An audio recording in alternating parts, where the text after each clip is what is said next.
The range master looked up from his clipboard, squinted at the figure approaching through the morning heat shimmer, and said to his assistant, "Think somebody's grandfather got lost looking for the commissary." His voice carried across the concrete staging area where 24 candidates were checking equipment. Several heads turned. A few smirks appeared. Master Sergeant Colbrennan was 63 years old, and he could hear every word. The assistant laughed, a sharp sound that cut through the low murmur of pre-qualification chatter. "Sir, you want me to give him directions back to the main gate? Maybe call the VFW hall. Let them know one of theirs wandered off?" Brennan kept walking, his gait steady despite the pronounced limp in his left leg. His utilities were faded from 100 washings, the fabric soft where the younger men wore stiff new digital camouflage that still smelled like the package. His boots had seen actual combat, not just the parade ground, and it showed in every scuff and crease. Chief Warrant Officer Vance, the range master, set his clipboard on the table and crossed his arms. The gesture was casual, but his posture said he was already done with this conversation before it started. His eyes tracked Brennan's approach with the kind of assessment usually reserved for broken equipment being considered for the scrap pile. "Gentlemen," Vance said loudly enough for the entire formation to hear, "I think we got ourselves a situation here." 24 pairs of eyes locked onto Brennan now. The conversations died. Someone whispered, "No way," and someone else responded, "This is going to be bad." Brennan reached the table and extended his orders packet. His hands were scarred, the knuckles prominent, veins visible under sun-weathered skin that made him look even older in the harsh overhead light. Vance took the packet like it might contain something contagious. He opened it slowly, his expression moving from amused condescension to confused irritation. He read the first page twice, then flipped to the second. His assistant leaned in to look, and his eyebrows climbed toward his hairline. "This says you're here for the Advanced Combat Qualification course," Vance said. His tone suggested Brennan might want to reconsider that claim. "That's correct," Brennan replied. His voice was quiet, gravelly from years of shouting orders and breathing dust in places most of these kids had only seen on maps. Vance glanced at his assistant, then back at Brennan. "Sir, with all due respect, this course is a 78% washout rate among active duty personnel in their physical prime. We're talking about candidates who run 5-minute miles and max their PT scores. Before we dive into this story, drop a comment and let us know what state you're watching from. Maybe you've served alongside veterans who proved age is just a number." "I read the course description," Brennan said. The range master set the packet down and leaned forward, his voice dropping to something that tried to sound concerned rather than dismissive. "Look, I don't know what your chain of command was thinking, but this isn't some career course where you sit in a classroom and get a certificate. This is 3 weeks of the most physically and mentally demanding training we offer. Heat injuries, stress fractures. We had a guy separate his shoulder last month. Another one tore his ACL. "I understand," Brennan said. "Do you?" Vance straightened up, his voice returning to its normal volume, playing to the audience now. "Because I'm looking at your date of birth here, and I'm thinking there might have been an administrative error. Maybe somebody transposed some numbers in the system." Laughter rippled through the formation behind Brennan. Not loud, but enough. Enough to make the point that they agreed with their range master, that this was absurd, that everyone here recognized the joke except the old man who was the punchline. Staff Sergeant Kincaid, a lean 26-year-old with arms like braided rope and a knife-edge fade that looked fresh from this morning, turned to the man next to him and said, $50 says he's gone by lunch." His voice was low but not low enough. His companion, a stocky corporal named Webb, shook his head. "That's not even a bet, man. Make it 50, he doesn't finish the first evolution. 100 says he asks for a medic before we even get to the range," someone else added. More chuckles spread through the group. Vance heard it all and did nothing to stop it. Instead, he picked up Brennan's packet again and made a show of studying it more carefully, as if giving the old man one more chance to realize his mistake and walk away with whatever dignity remained. "It says here you last qualified on this course in 1997, Vance said. He let that date hang in the air like smoke. "Sir, we've updated our standards 4 times since then. The weapons systems are different. The tactics are different. The physical requirements are significantly more demanding. Brennan nodded slowly. He'd expected this. Every word of it. He shifted his weight slightly, favoring his bad leg, and that small movement drew every eye in the formation. They saw weakness, limitation, proof that their range master was right to question this. I'd like to attempt the qualification, Brennan said. Vance sighed, a long exhale that communicated his patience wearing thin. He exchanged another look with his assistant, some silent conversation passing between them. The assistant shrugged, his expression saying, "Your call, but this is going to be a disaster." "Fine," Vance said finally. He picked up a pen and made a note on his roster, the scratch of ink loud in the sudden quiet. "You're in Chalk 3. Report to Lieutenant Merrick over there for equipment issue and safety brief." He pointed toward a cluster of candidates near a storage building. Brennan took his packet back and headed toward Chalk 3. Behind him, he heard Vance say to his assistant, "Give him 2 hours, maybe 3 if he's stubborn. Then prep the medical evaluation paperwork." The assistant replied, "You really think he'll make it 2 hours? In this heat? At his age?" Vance laughed. "I'm being generous." Lieutenant Merrick was 29 and looked younger, his face still carrying the smoothness of someone who hadn't spent decades in the sun. He was checking names off a roster when Brennan approached, and he didn't look up immediately. When he did, his pen stopped mid-stroke. "You're Brennan?" he asked, his eyes flicking from the roster to Brennan's face and back again like he was trying to reconcile conflicting data. "That's right." Merrick's mouth opened slightly, then closed. He glanced over Brennan's shoulder toward where Vance stood, as if hoping for guidance or maybe confirmation that this wasn't some elaborate test. When none came, he cleared his throat and made a mark on his roster. "Okay," Merrick said slowly. "Okay, well, welcome to Chalk 3. We're doing equipment distribution in 5 minutes. Then we've got the safety brief, medical screening, and initial PT assessment before lunch." "Understood," Brennan said. The other members of Chalk 3 were clustered nearby, 7 men in total, all watching this exchange with varying degrees of disbelief. Kincaid was among them, his arms crossed, his head tilted in that universal gesture of skepticism. "Sir," Kincaid said, addressing Merrick, but looking at Brennan, "is this for real? He's actually running the course?" Merrick shifted his weight uncomfortably. "That's what his orders say." Kincaid laughed once, short and sharp. "Man, this is wild." He turned to Webb. "Yo, my grandmother's in better shape than this dude, and she just had hip surgery." Webb grinned, but said nothing, his eyes tracking Brennan like he was watching a car accident in slow motion. Another voice chimed in from the back of the group. "How's he even going to make it through the ruck march? That's 12 miles with 80 pounds. My knees hurt just thinking about it, and I'm 24. Someone else added, "Forget the ruck. Look at him. You think he could do the obstacle course? There's a rope climb that smokes half the guys here." Brennan stood still, his expression neutral, absorbing every word. He learned a long time ago that responding to this kind of talk only made it worse. Better to let them get it out of their system now. Let them build their assumptions into something solid, something they could stand on with confidence. Merrick raised his hand, tried to restore some order. All right, listen up. Equipment distribution. Form a line at the supply window. You'll be issued your ruck, plate carrier, weapon, and ammunition allocation. Check everything before you sign. Any discrepancies need to be reported immediately. The group moved toward the supply building, Brennan falling in at the back of the line naturally. Kincaid was directly in front of him, and he kept glancing back over his shoulder like he couldn't quite believe what he was seeing. When they reached the window, a grizzled supply sergeant with salt and pepper hair looked at each candidate briefly before handing over equipment. When Brennan's turn came, the supply sergeant actually paused. "How old are you?" the man asked bluntly. 63, Brennan replied. The supply sergeant whistled low. "Jesus, and they're letting you run this course?" "Apparently."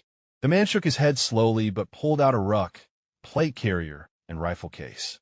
He set them on the counter with more care than he'd shown the other candidates, like Brennan might break just from lifting them. "You need help carrying this stuff to the staging area?" "I can manage," Brennan said. He signed the inventory sheet, hefted the ruck on his back with a grunt that sent a twinge through his lower spine, grabbed the plate carrier and weapon case, and headed back outside. The weight settled onto his shoulders like an old familiar burden, and despite the pain, despite the stiffness in his joints, something in him remembered how this felt.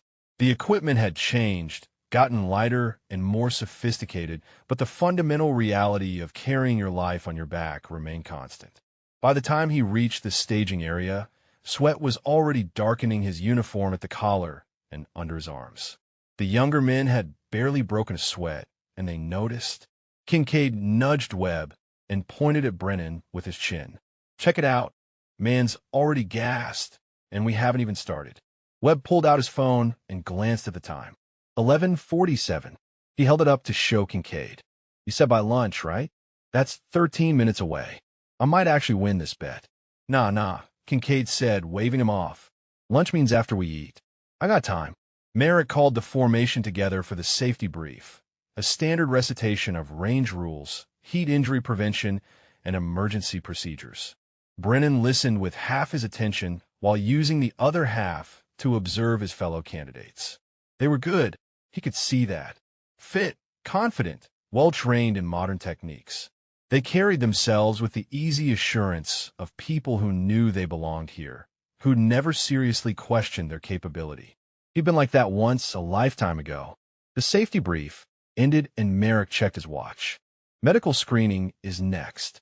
We're looking for any pre-existing conditions that might disqualify you from the course or require special monitoring. Form up single file at the medical tent." As they walked toward the white tent erected in the shade of a concrete bunker, Corporal Webb leaned toward the man next to him and said, $10 says the doc pulls him right now. No way they let someone that old continue once they actually check his vitals. The other man, whose name Tape Redstroud, considered this. "I don't know, man. If he made it this far, maybe they already cleared him?" Webb scoffed. "Or maybe somebody rubber-stamped his paperwork without actually looking at it. Happens all the time. The doc takes one look at his medical history, and it's game over." Inside the tent, a Navy corpsman worked through the candidates efficiently, checking blood pressure, heart rate, and temperature. When Brennan sat down, the corpsman glanced at his intake form and did a double take. "Sir, this says you're 63? "That's correct." The corpsman pressed his lips together and wrapped the blood pressure cuff around Brennan's arm. He pumped it up, watched the gauge, pumped it higher, and watched again. He frowned slightly, rechecked the reading, then deflated the cuff. 140/90, the corpsman said. "That's borderline high. You have hypertension?" "It's usually controlled," Brennan said. "Usually?" The corpsman made a note. "Sir, given your age and this reading, I need to consult with the senior medical officer before clearing you for this course. The physical demands are extreme, and at your age, the cardiac risk is significant." Outside the tent, Kincaid was standing with his arms crossed, watching the entrance. When 5 minutes passed with no sign of Brennan emerging, he turned to Webb with a knowing smile. "Told you," Webb said, holding out his hand. "Pay up." Doc pulled him. Kincaid pulled a $10 bill from his pocket and slapped it into Webb's palm. "Easiest money I ever lost. Poor old guy probably thought he could relive the glory days or something. Reality's a bitch." They were still laughing when Brennan walked out of the tent 15 minutes later, a small piece of paper in his hand showing medical clearance with monitoring requirements noted. The weapon's qualification range stretched out under the afternoon sun like a ribbon of scorched earth. Heat waves rose from the concrete firing line, where 8 shooting positions were marked with painted numbers. Captain Breslin stood at the center position, clipboard in one hand, stopwatch in the other, his jaw working a piece of gum with mechanical precision. "All right, listen up," Breslin called out, his voice carrying the kind of authority that came from running this range for 6 years straight. "This is your baseline qualification. You'll engage targets from 50 to 300 meters in standing, kneeling, and prone positions. Time limits are strict. Accuracy standards are non-negotiable. 40 hits out of 50 rounds minimum to continue." Any questions? No one spoke. The candidates of Chalk 3 stood in a line behind the firing positions, weapons at their sides, waiting for their assignments. Brennan was at position 8, the far end of the line, which meant he'd shoot last. Kincaid was at position 1. He'd already set up his rifle with the kind of casual efficiency that spoke to hundreds of hours on the range, adjusting his optic, checking his magazine seating, moving through his pre-fire routine like it was choreographed. When Breslin called him to the line, he dropped into his shooting stance with fluid grace, his body finding perfect alignment without conscious thought. "Shooter ready," Breslin said. "On my command. Commence fire." Kincaid's first shot cracked out, and the target at 50 meters snapped back with a visible hit. His follow-up came within a second. Then another. His shooting was fast, aggressive, the kind of pace that demonstrated confidence bordering on arrogance.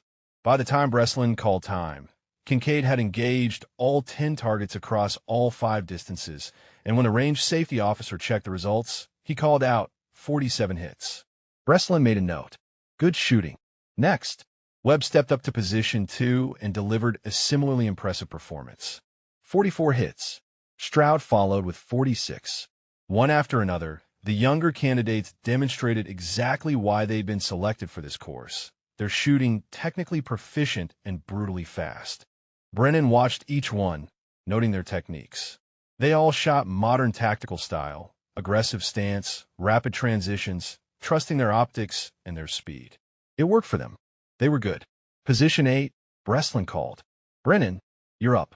Brennan moved to the firing line, carrying his rifle like it weighed more than it should. He set it down carefully, then lowered himself into position with visible effort, his left knee protesting as he settled into a kneeling stance.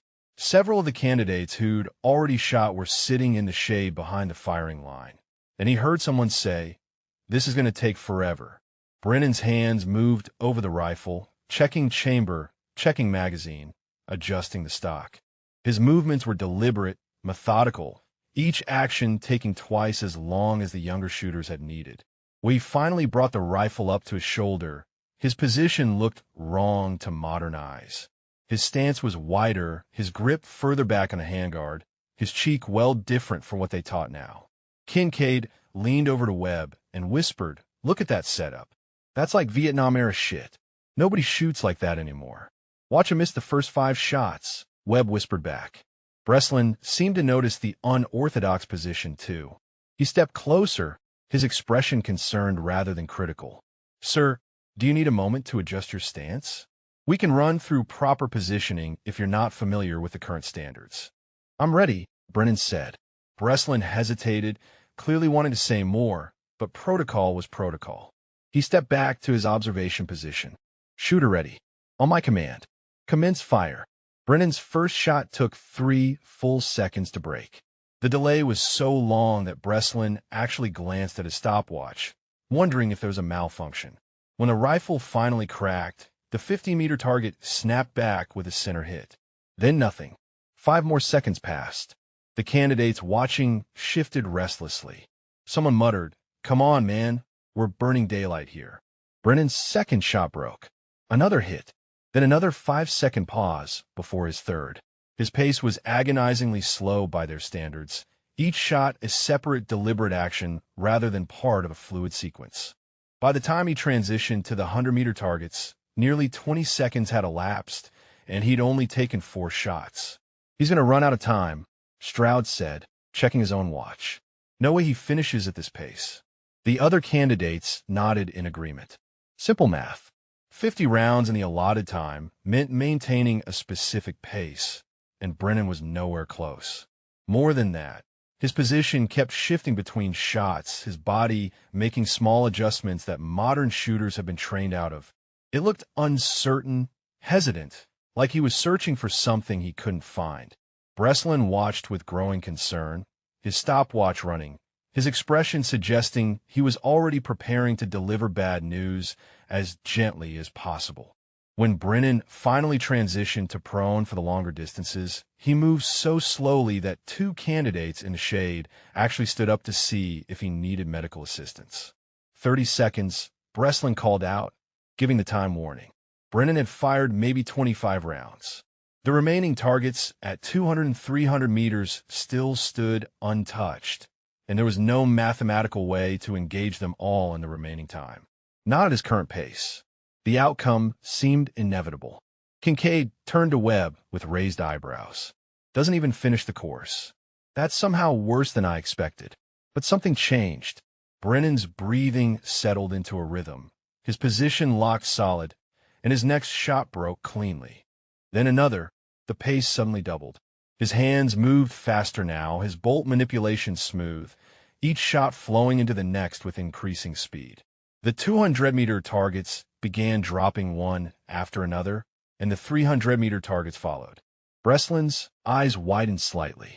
He glanced at his stopwatch, then at the targets, then back at Brennan.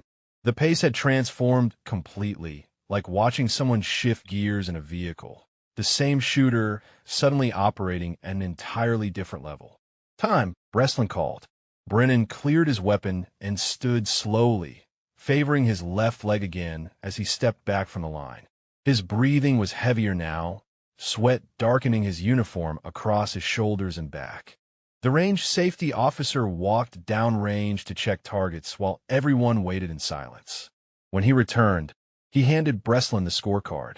Breslin looked at it for a long moment, his gum chewing stopped before reading it aloud. 41 hits. The number hung in the air. Minimum was 40. Brennan had qualified by a single round. Kincaid let out a breath. Lucky. That's pure luck. Another foot of wind, and half those shots miss. Webb nodded slowly. Yeah, but still. I mean, he made it. Barely, but he made it. Breslin approached Brennan, his expression unreadable. Sir, you qualified, but I need to be straight with you. That was too close. You started way too slow and had to play catch-up at the end.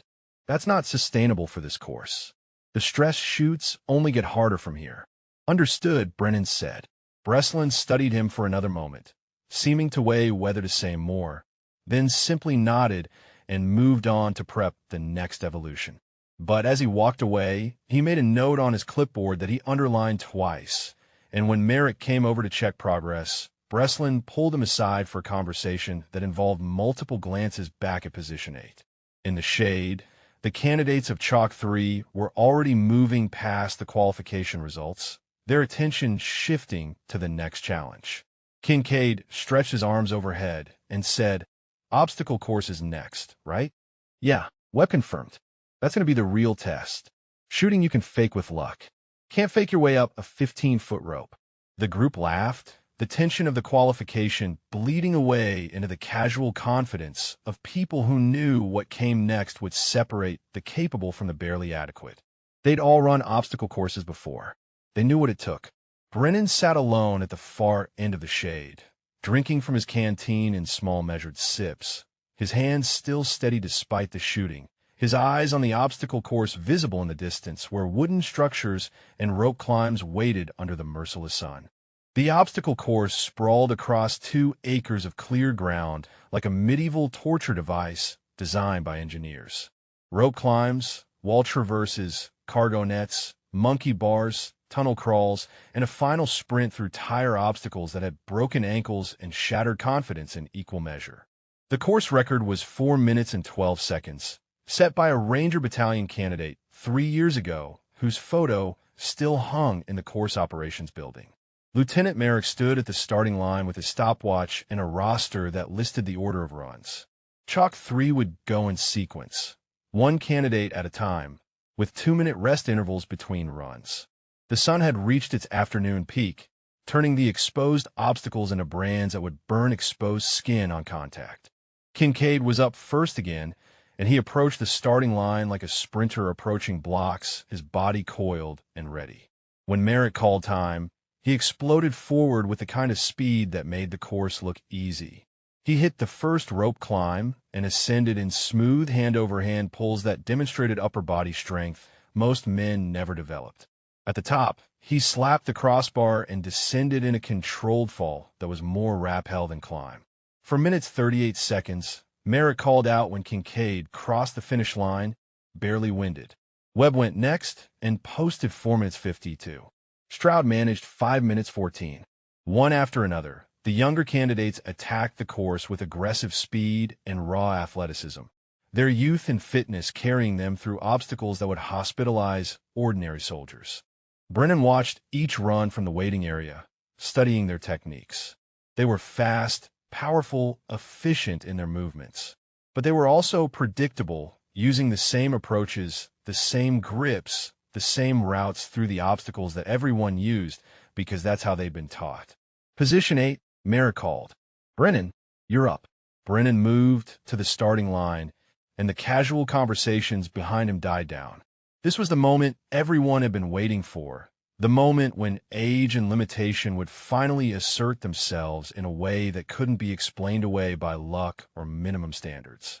Kincaid stood with his arms crossed, his shirt soaked through with sweat, watching with the kind of anticipation people reserve for impending disasters. "Man," Webb said quietly beside him, "I almost feel bad watching this." "Don't," Kincaid replied. He knew what he was signing up for. This is on him. MARSOC looked at Brennan with an expression that mixed concern and reluctance. "Sir, this course is physically demanding in ways that are hard to prepare for. If at any point you feel chest pain, severe joint pain, dizziness, or any other distress, stop immediately. We have medics standing by." "I understand," Brennan said. MARSOC raised his stopwatch. "On your mark. Get set. Go." Brennan started forward at what could only be described as a jog, his pace so much slower than the previous candidates that several people watching actually winced. His left leg showed its limitation immediately, his gait uneven, each step clearly causing discomfort.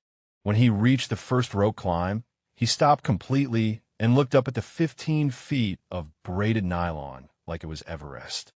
Behind him, someone said, "Oh no, this is bad." Brennan gripped the rope and began to climb. His technique was wrong by modern standards, using more leg wrap than the approved method, his ascent halting and awkward. It took him nearly 40 seconds to reach the top, a distance Kincaid had covered in 8. When he descended, his hands slipped twice, and he hit the ground hard enough that dust puffed up around his boots. Breslin, who'd come over to observe, said to MARSOC, "How long has it been?" MARSOC checked his watch. 1 minute 50 seconds, and he's barely through the first obstacle. The course required completion in under 10 minutes to pass. Simple math, said Brennan, was already in trouble, and he was approaching the obstacles that demanded the most from upper body strength and cardiovascular endurance. The wall traverse came next, requiring candidates to move laterally across a 12-foot vertical surface, using only small handholds while their feet found purchase on even smaller ledges. Kincaid had crossed it in 20 seconds. Brennan stood at its base for 10 seconds before even starting, as if gathering strength or courage or both. When he reached up to grab the first hold, his arms shook visibly with the effort of supporting his body weight. "He can't do this," Webb said, his voice dropping to something like genuine concern. "Seriously, someone should stop him before he falls and breaks something." But Brennan kept moving, inch by painful inch, his progress so slow that watching it felt voyeuristic, like witnessing a private struggle that should happen away from observing eyes. His breathing was audible now, harsh and labored, each exhale a grunt of effort. Sweat poured off him, darkening the wood beneath his hands. When he finally reached the other side and dropped to the ground, he stood with his hands on his knees for 15 seconds, his chest heaving. The next obstacle waited 10 meters away, but those 10 meters might as well have been miles. 5 minutes 40 seconds, MARSOC said quietly to Breslin. Breslin nodded slowly. "He's not going to make it. The cargo net and monkey bars are next. Those destroy fresh candidates. In his condition, it's impossible." The cargo net rose 20 feet at a 45-degree angle, and candidates had to climb to the top, traverse across a horizontal section, then descend the other side.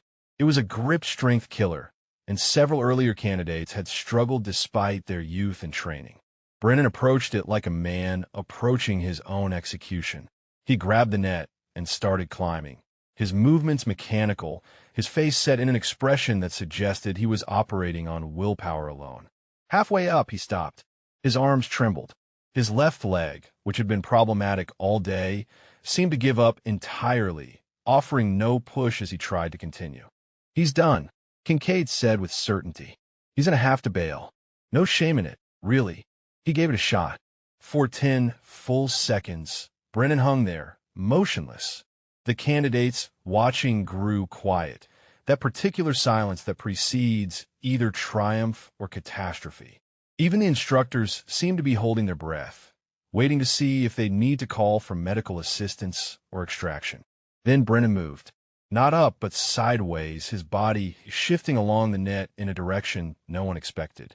He found a different path, one that used the net's structure differently, his weight distributed in a way that required less pure strength and more technique.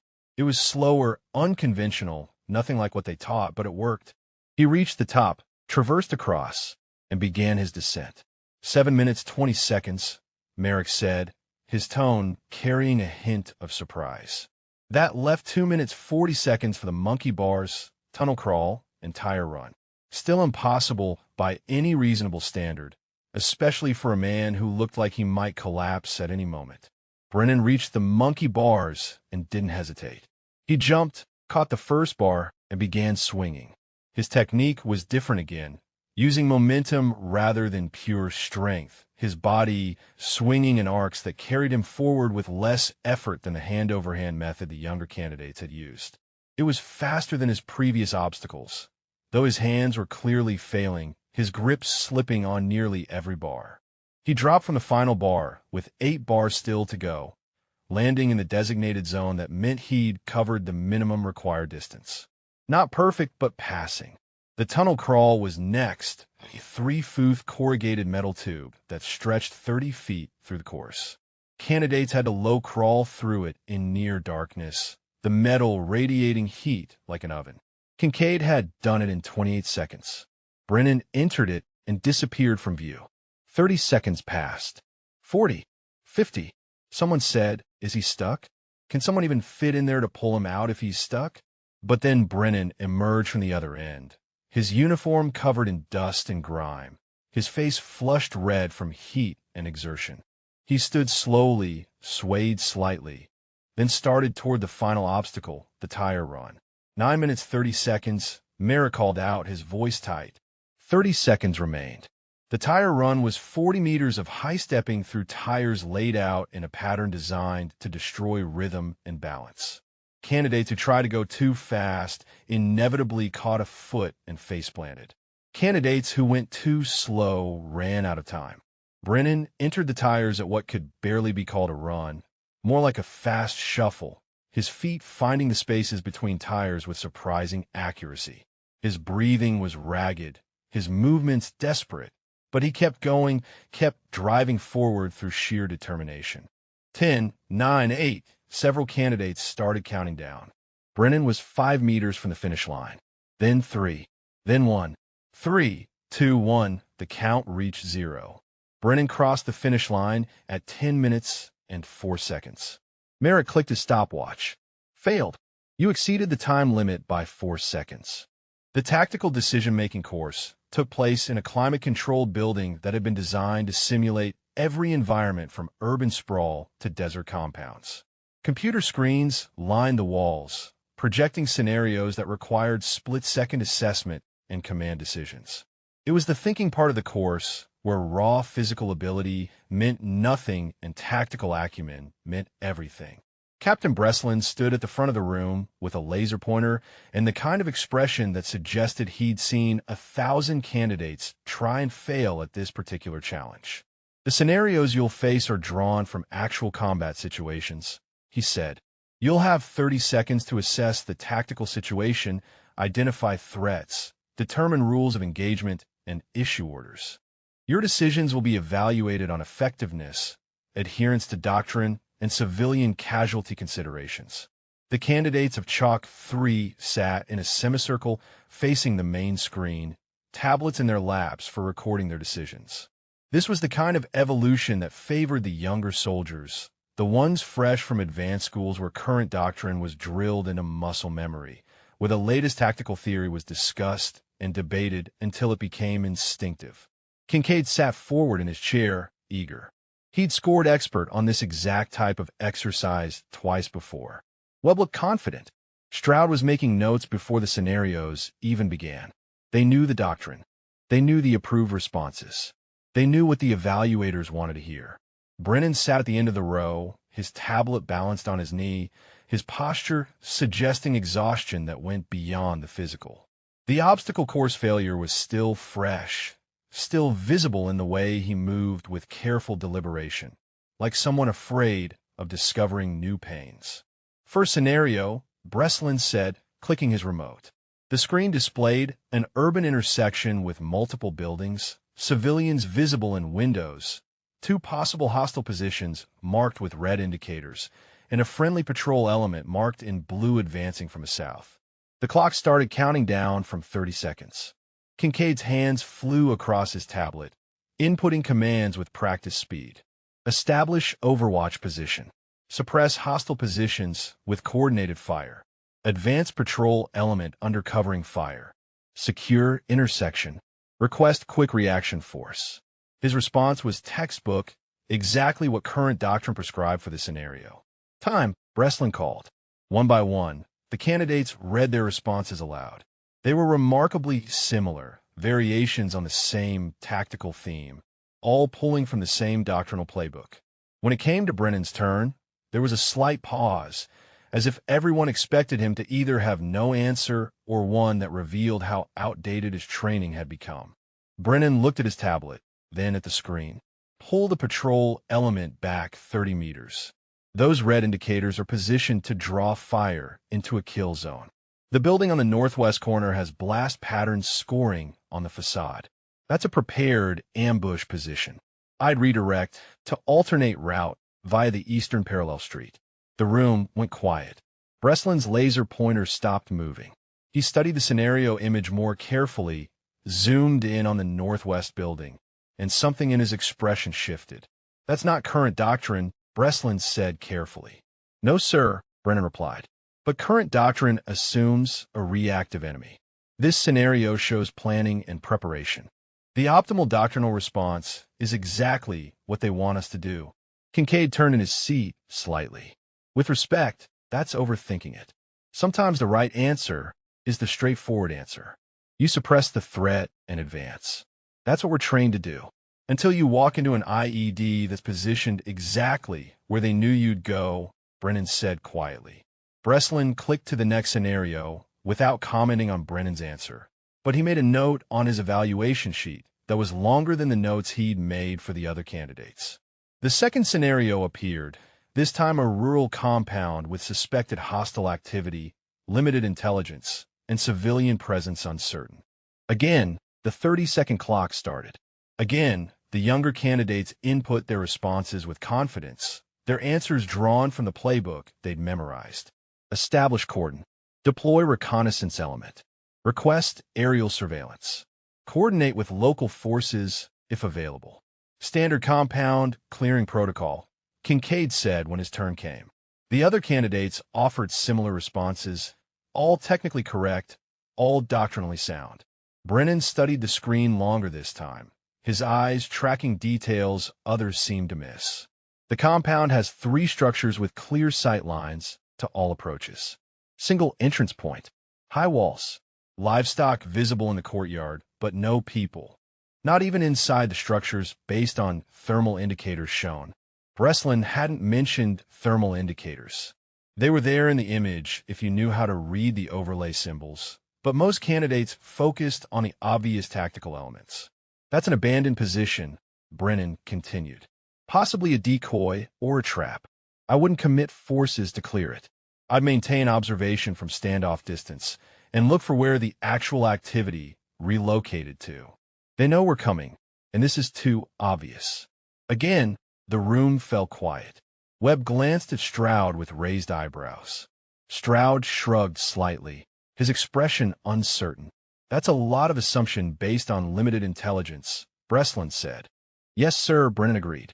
But in my experience, when something looks like a perfect tactical scenario, it usually is. Perfect for them, not us.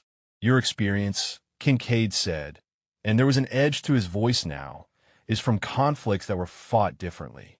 We have better technology now, better intelligence, better training. We don't have to assume worst-case scenarios for every situation. Brennan nodded slowly. You're probably right. But something in the way he said it suggested he didn't believe that at all. and several of the candidates caught that tone. It was the voice of someone humoring a student who hadn't yet learned the lessons that only came from hard experience. The scenarios continued. A vehicle checkpoint with suspicious approaching traffic. A hostage situation in a multi-story building. A chemical weapons cache requiring secure transport.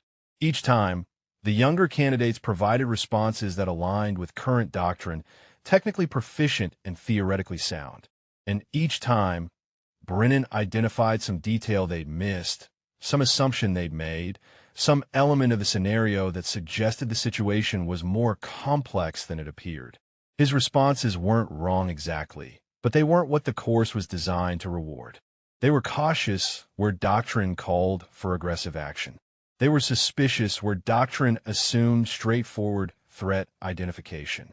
After the 8th scenario, Breslin called a 10-minute break. The candidates stood and stretched, several heading outside for air. Kincaid remained in his seat, staring at his tablet, his jaw tight. Webb leaned over to him. "You okay, man?" "Yeah," Kincaid said.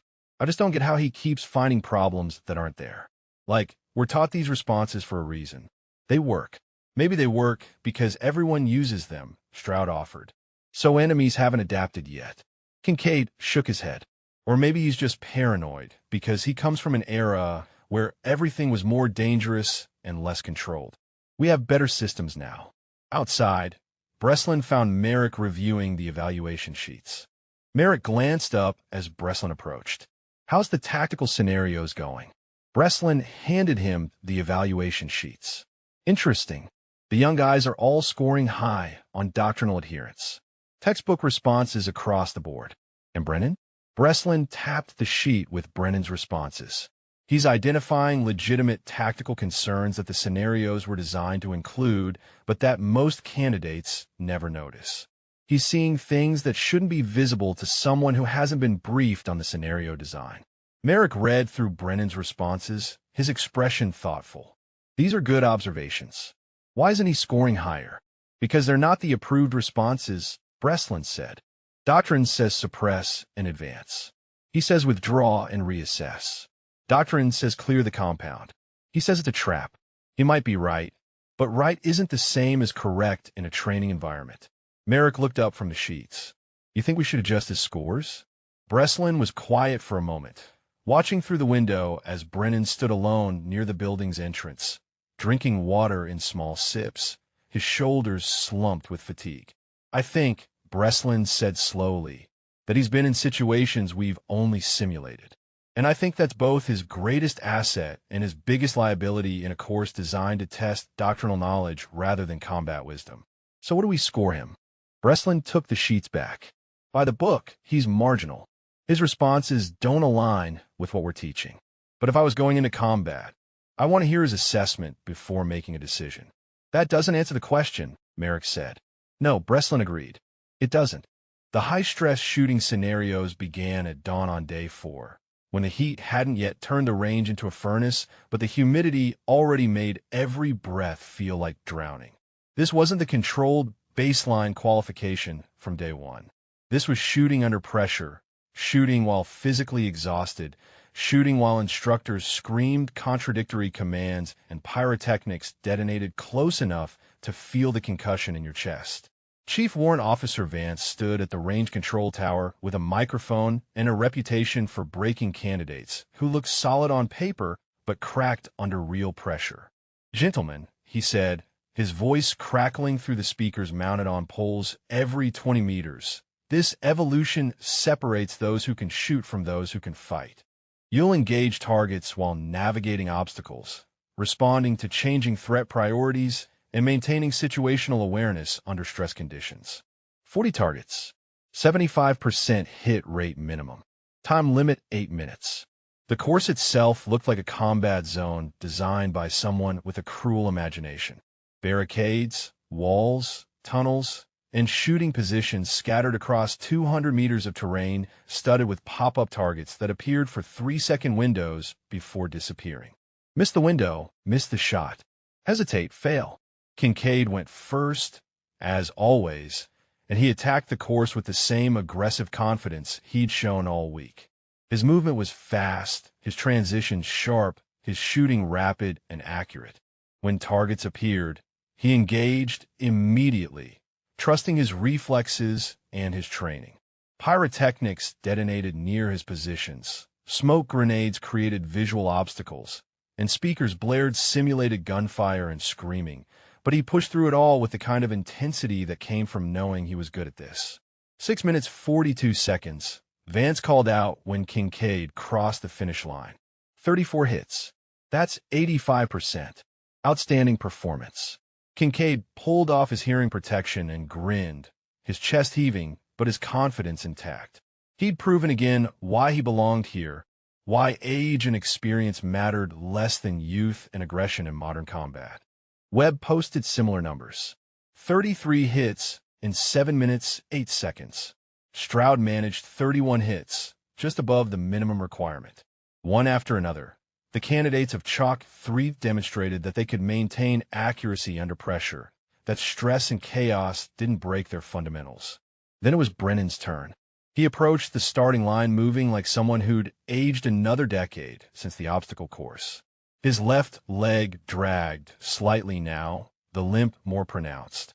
His face showed the cumulative fatigue of 4 days, pushing his body beyond what 6 to 3-year-old joints and muscles were designed to endure. When he picked up his rifle, his hand shook enough that everyone watching could see it. Kincaid leaned close to Webb. This is going to be ugly. He could barely qualify under zero stress. Add pyro and time pressure, and he's not going to come close. Webb nodded. Yeah, honestly, I'll be impressed if he gets 20 hits. Vance's voice came over the speakers. Shooter 8 on my command. Stand by. Brennan settled into a standing position behind the first barricade, his rifle up, his breathing already labored before the evolution even began. Sweat darkened his collar despite the early hour. His stance looked unsteady, his support hand trembling against the foregrip.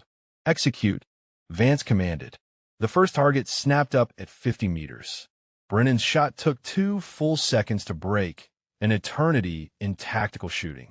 The target went down with a hit, but another had already appeared and disappeared in the time it took him to fire once. He moved toward the next position like he was walking through mud, each step careful, his rifle muzzle dipping and rising with his labored breathing. A pyrotechnic charge detonated 15 feet to his left with a sharp crack and a burst of smoke. Brennan flinched, his rifle coming off target, his entire body reacting to the blast in a way that suggested genuine fear rather than trained response. When he recovered and aimed again, another target had already disappeared. He's panicking, Stroud said quietly, watching from the observation area. The speakers blared recorded gunfire, a simulation of incoming rounds, and Brennan dropped behind cover so fast he stumbled, catching himself on one knee with visible effort. He stayed there for 5 seconds, 6, 7, while targets appeared and vanished in his lane. When he finally rose and moved forward, his face was flushed red, his movements jerky and uncoordinated. 3 minutes elapsed. Vance announced, "You're behind pace." Brennan reached a shooting position that required engaging targets from a window opening in a mock structure. The younger candidates had posted up, acquired targets quickly, and moved on. Brennan took 15 seconds just getting into position, his body not bending the way it needed to, his rifle scraping against the window frame as he tried to find a firing angle. When he finally started shooting, his shots were spaced so far apart that it seemed impossible he could engage enough targets to pass. For seconds between shots, 5, 6, each one a separate conscious action rather than fluid combat shooting. His magazine ran dry, and his reload was fumbled, the magazine hitting the ground before he could seat it, forcing him to retrieve a fresh one from his pouch. "This is painful to watch," Webb said. "Someone should stop him." But protocol said candidates continued until they finished or exceeded time limits. So Brennan kept moving, kept pushing forward through the course, even as it became obvious he was failing.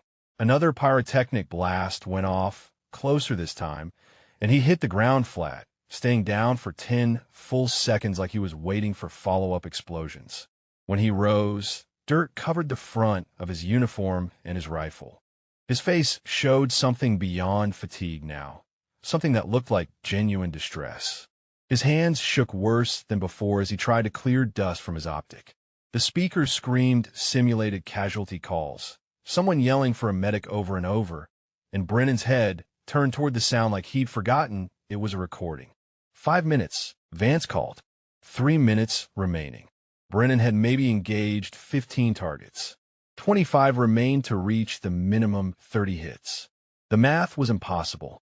He'd have to shoot faster than he'd shot all week, maintain that pace under maximum stress, and do it while navigating the most difficult section of the course. He reached a tunnel obstacle similar to the one on the obstacle course, but this one had firing ports along its length where targets appeared randomly.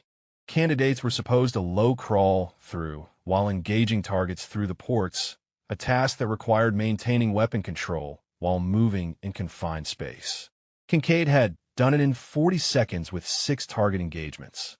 Brennan entered the tunnel and disappeared from view. 10 seconds passed. 20, 30, no shots. 40 seconds.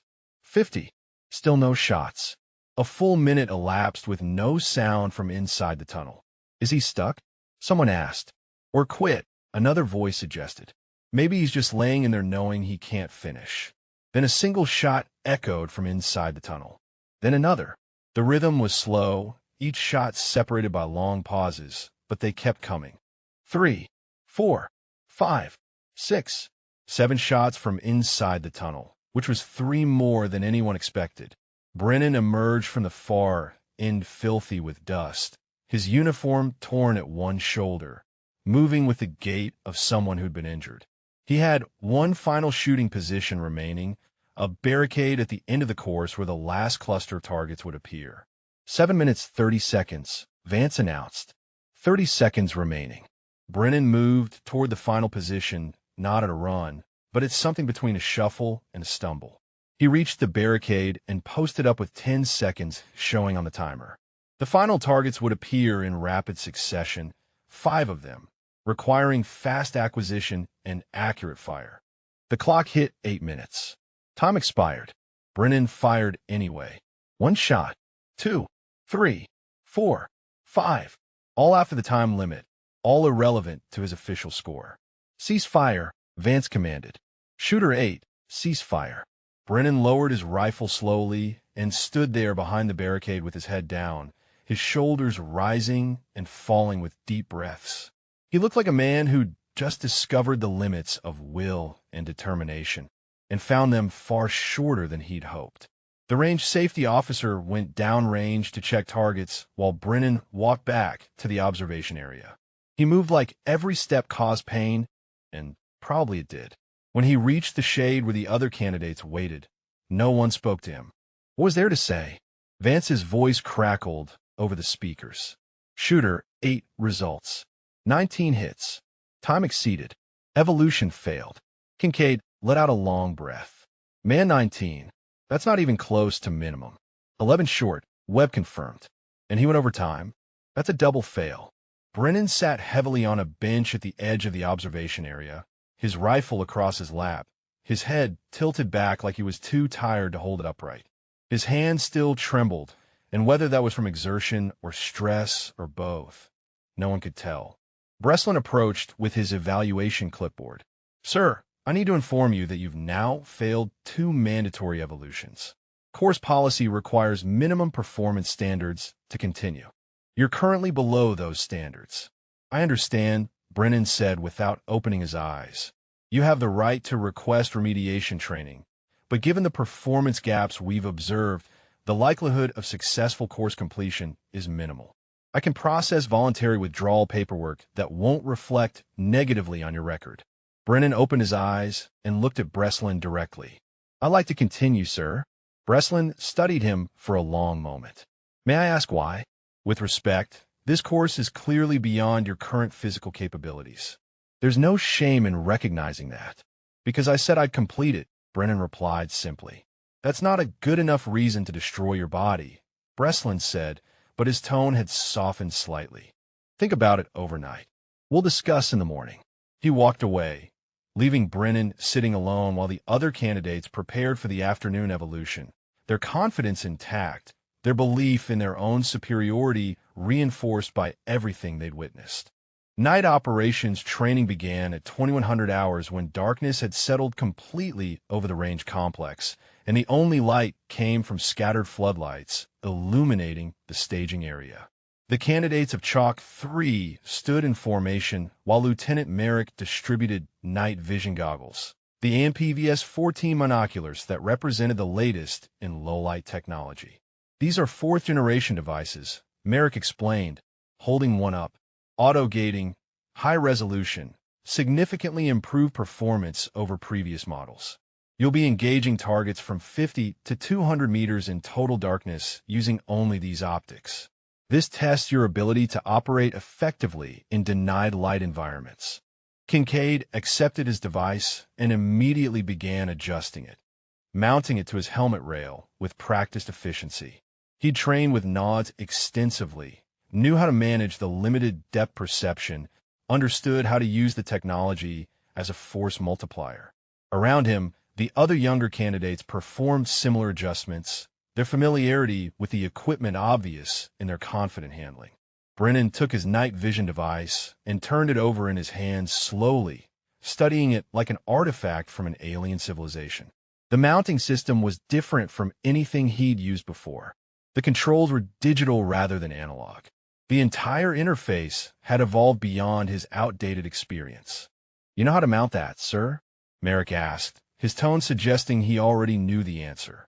"It's been a while," Brennan admitted. Merrick demonstrated the mounting procedure, his hands moving quickly through steps that Brennan tried to follow, but clearly struggled with.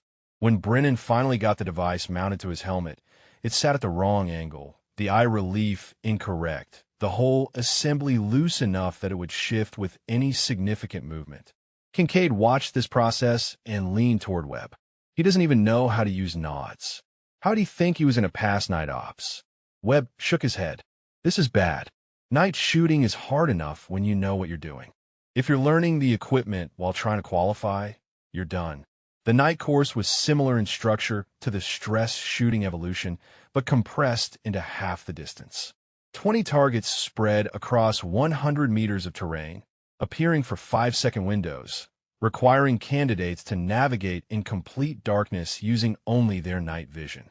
The younger candidates had trained for this scenario specifically, had hundreds of hours behind nods, knew how to move and shoot with a limited field of view. Kincaid volunteered to run first, eager to demonstrate competence in an environment where he knew he excelled. When the range went fully dark and he activated his night vision, his world transformed into that characteristic green phosphor glow. He moved through the course with aggressive confidence, his shooting smooth, his target acquisition quick. He made it look easy. For minutes 12 seconds, Vance called out, 18 hits out of 20, 90%. Excellent work. Webb ran next and posted similar numbers. Stroud managed 16 hits. Even the weakest performer of the younger candidates managed 14 hits, comfortable above the 12-target minimum. Then the range went dark again for Brennan's run. He stood at the starting position with his night vision activated, but something was immediately wrong. His head kept tilting at odd angles, trying to find a sight picture through the device. His movements were hesitant, uncertain, like someone navigating a familiar room in sudden darkness. When Vance gave the execute command, Brennan started forward and immediately stumbled over a marker cone that had been clearly visible in the nod's field of view. "He can't see properly," Stroud said quietly. "The device isn't adjusted right." Brennan reached the first firing position and tried to acquire the target that had appeared. His rifle came up, but the alignment was wrong, his head position fighting against the night vision mount. He fired and missed. The target disappeared. He stood there for 10 seconds, clearly trying to figure out what had gone wrong, before moving forward. The next target appeared at 75 meters. Brennan's rifle swept past it twice before he found it in his optic, and by the time he fired, the 5-second window had nearly expired. Another miss. His third target window, he missed entirely, never even seeing the target before it disappeared. "This is worse than the stress shoot," Webb said. At least then, he was hitting some targets. Brennan moved through the darkness like someone lost in hostile territory, each step careful to the point of paralysis, his rifle constantly moving as he tried to understand what he was seeing through the unfamiliar optic. When he did fire, his shots went wide more often than not. The night vision gave him the capability to see in darkness, but it also created an interface problem his outdated training hadn't prepared him for. A target appeared at close range, 30 meters, impossible to miss under normal circumstances. Brennan fired 3 times and missed all 3 shots, the rounds impacting dirt 5 feet left of the target. His depth perception was completely off, his brain unable to process the flat green image the night vision provided. 3 minutes elapsed, Vance announced, his tone suggesting he was simply going through the motions now. Brennan had engaged maybe 8 targets with possibly 2 hits. The minimum requirement of 12 hits was already unreachable even if he performed perfectly on every remaining target. He kept moving anyway, pushing through the course with the same stubborn determination that had carried him through every previous failure. When he reached a position that required shooting from behind a wall, he spent 20 seconds just trying to find a stable position where the night vision didn't create a blinding glare from his rifle's muzzle flash. The younger candidates knew to position themselves to minimize this effect. Brennan discovered it the hard way, his first shot creating a bloom of green light that whited out his entire field of view for several seconds. "He's going to hurt himself," someone said. "Seriously, he can't see and he's stumbling around in the dark with a loaded weapon." But protocol required letting him finish unless he requested to stop or violated a safety rule. So he continued, mostly blind, mostly lost, engaging targets he could barely see with a weapon system he couldn't properly align. When the evolution ended and the range lights came back up, Brennan stood at the halfway point of the course, not even close to finishing. His night vision hung crooked on his helmet. His uniform was covered in dirt from at least one fall that no one had witnessed. His expression showed something that might have been resignation or might have been exhaustion, so deep it looked like resignation. "Shooter 8 results," Vance said. 4 hits. Time exceeded. Did not complete course. Evolution failed. 4 hits out of 20 was the worst performance Vance had seen in 3 years of running this course. Even candidates who'd never used night vision before usually managed 6 or 7 hits through pure chance and minimal competence. Breslin met Brennan as he walked off the range. He didn't speak immediately, just fell in a step beside him until they were away from the other candidates. When they stopped, Breslin's expression was something beyond concern, moving into genuine worry. "Sir, I'm obligated to inform you that you've now failed 3 mandatory evolutions. Under course policy, that's grounds for immediate dismissal." Brennan nodded slowly, unsurprised. "More than that," Breslin continued, "your performance tonight showed fundamental capability gaps that can't be addressed through remediation. You're not familiar with current night vision technology. You're physically unable to maintain the pace required for this course. And, candidly, I'm concerned about your safety if you continue." "I understand," Brennan said. "Then you'll accept withdrawal?" Brennan was quiet for a moment, looking back toward the range where the next candidate was already preparing to run. "I'd like to continue to the final evaluation." Breslin's jaw tightened. "Sir, the final evaluation is the most demanding test we offer. It combines everything you've failed at individually into a single 12-hour continuous operation. Candidates in peak physical condition struggle with it. Several have been hospitalized during or after completion. In your current state, attempting it would be, and I say this with all due respect, potentially life-threatening." "Noted," Brennan said. "That's not good enough," Breslin replied, his voice sharpening. "I have a duty of care to all candidates. I cannot in good conscience allow you to continue when all evidence suggests you'll be injured or worse." "Then dismiss me officially," Brennan said, meeting Breslin's eyes directly. "But if I have the right to attempt the final evaluation, I'm requesting to exercise that right." Breslin stared at him for a long moment. "Why? What are you trying to prove?" "Nothing," Brennan said. "I'm just trying to finish what I started." "That's insane." "Maybe," Brennan agreed. but it's my decision to make. Breslin looked like he wanted to argue further, but protocol was protocol. Unless he could demonstrate clear safety violations or medical unfitness, candidates had the right to attempt all evolutions. He can't protect them from their own stubbornness. Fine, Breslin said finally. The final evaluation begins at 500 tomorrow. Briefing at 0430. If you show up, you'll be allowed to attempt it. But understand that I'll be watching closely, and at the first sign of medical distress, I'm pulling you off the course regardless of your objections. Understood, Brennan said. Breslin walked away, and Brennan stood alone in the darkness outside the range lights, looking at nothing in particular. Across the staging area, he could hear the younger candidates laughing about something, their voices carrying that easy confidence of people who'd proven themselves repeatedly while watching someone else fail just as repeatedly. Kincaid's voice rose above the others. Tomorrow's going to be interesting. If he actually shows up. $20 says he finally accepts reality and stays in his bunk.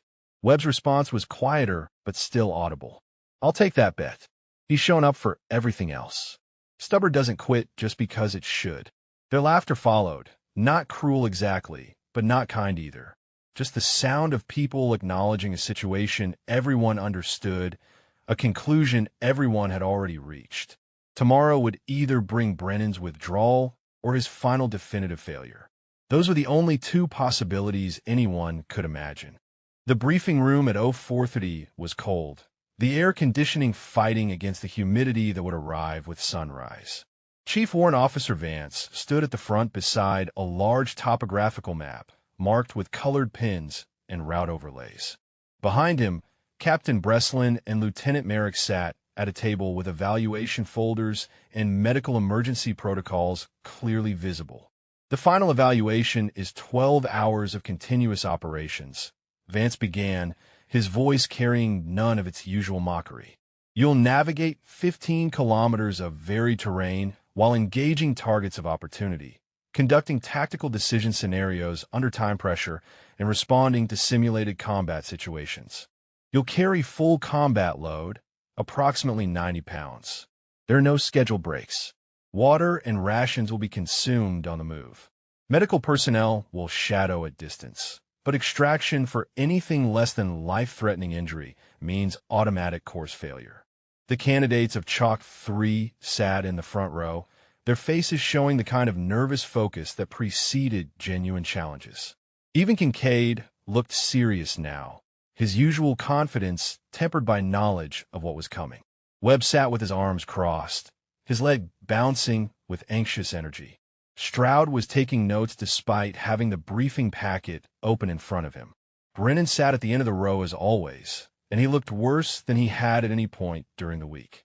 Dark circles shadowed his eyes. His face was drawn, making him look 70 rather than 63. His hands rested on his knees with visible tremor. Several candidates had glanced at him during the briefing with expressions that suggested they were witnessing something between tragedy and farce. This is the evolution that determines qualification, Vance continued. Performance on previous evolutions is relevant only for establishing baseline. This is your final test. You'll begin in chalk order at 15-minute intervals. Time limit is 13 hours.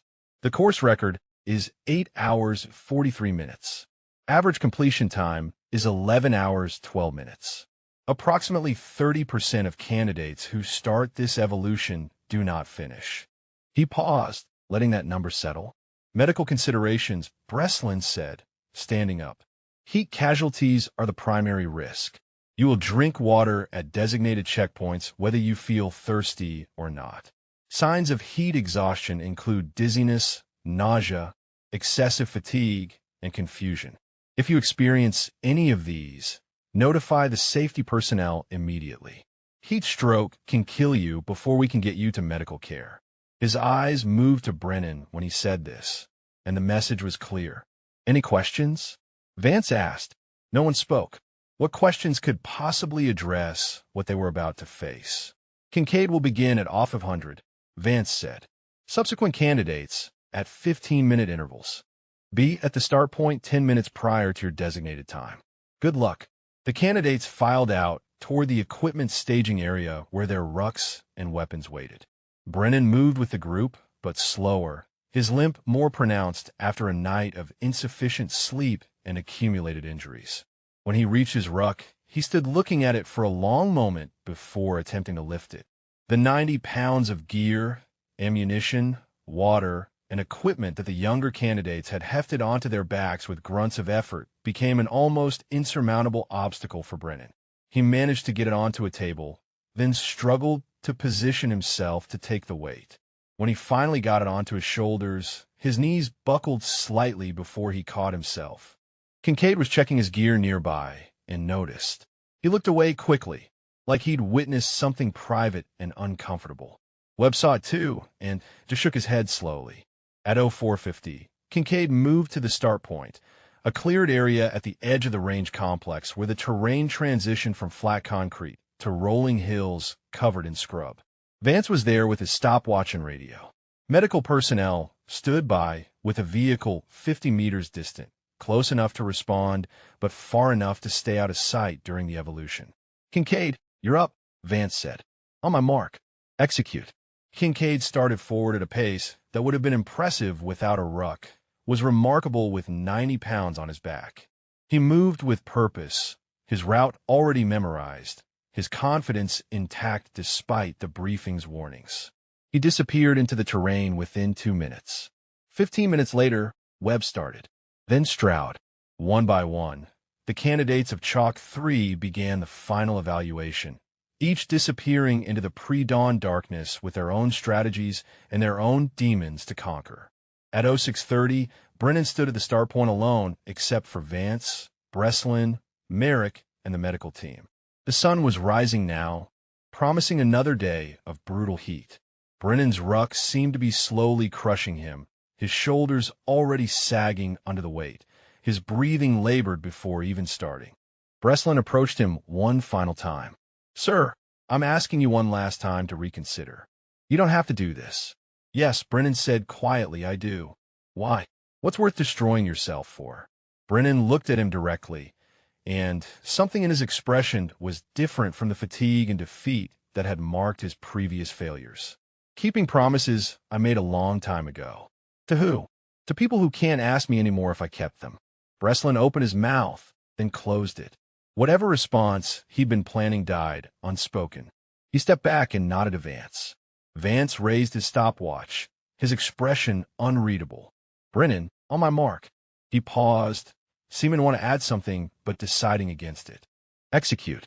Brennan started forward at barely more than a walking pace, each step deliberate, the ruck weight forcing him to lean forward in a posture that would destroy his back over distance. Within 30 seconds, it was obvious he was in trouble. Within 2 minutes, it looked like he might not make it a kilometer before collapsing. Merrick stood beside Breslin, watching Brennan's slow progress. "How far do you think he makes it?" "Not far," Breslin said. "Maybe 3 kilometers before medical pulls him. His body can't sustain this." But they were wrong about one thing. Brennan didn't stop at 3 kilometers. He kept moving, slow and painful, but moving. The medical vehicle shadowed him at distance, the corpsman inside watching through binoculars for signs of imminent collapse. At the first checkpoint, 4 kilometers in, Brennan arrived 90 minutes behind the pace needed to finish in the time limit. The checkpoint officer watched him approach with something like disbelief. The man was barely upright, his uniform soaked through with sweat, his face alarmingly red. But when offered the water bottle, Brennan drank the required amount, accepted the checkpoint marker to prove he'd arrived, and continued without stopping. The course wound through hills that seemed specifically designed to destroy legs and lungs.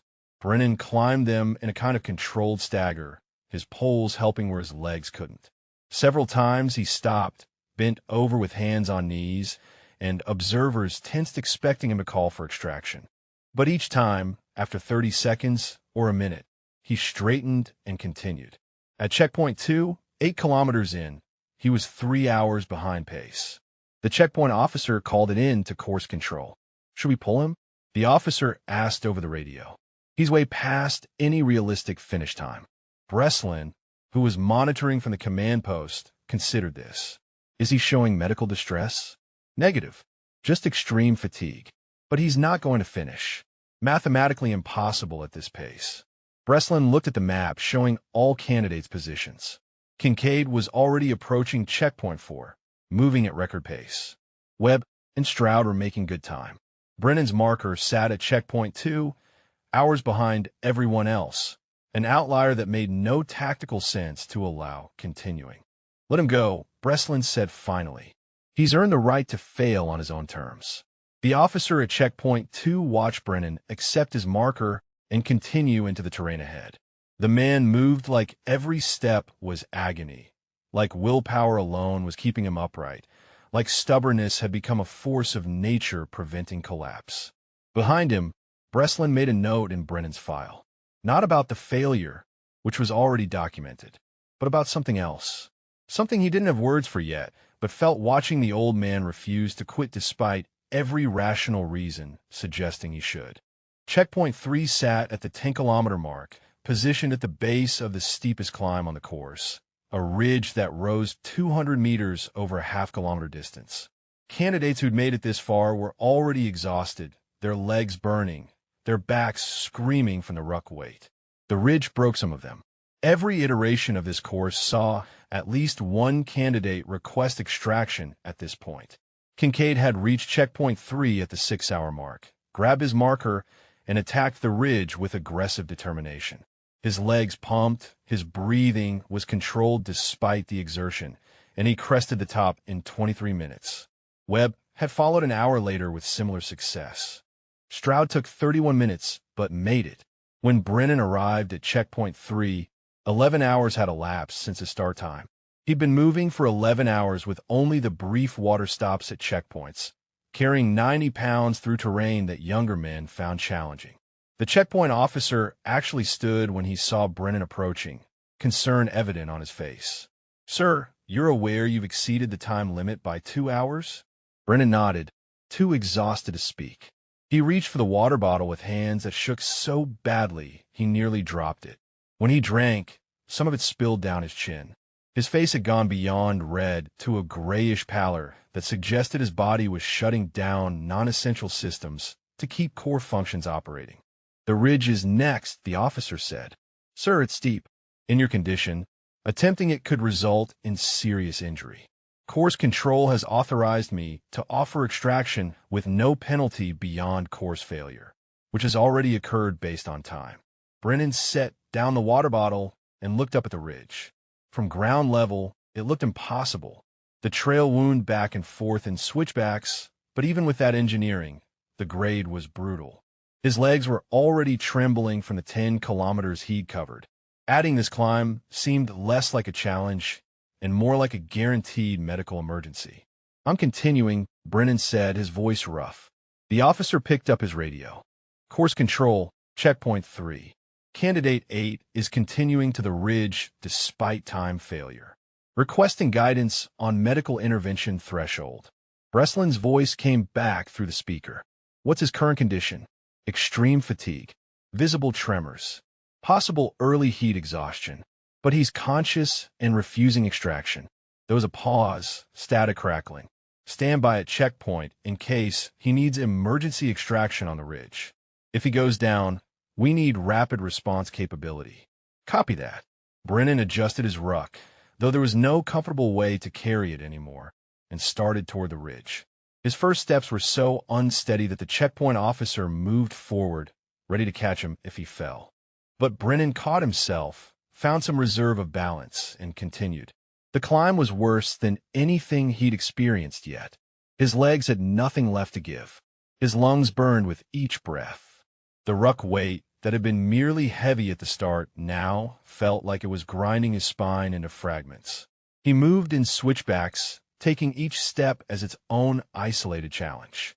Step, breathe, step, breathe. No thinking beyond the next footfall. Halfway up, he stopped. His legs simply refused further orders.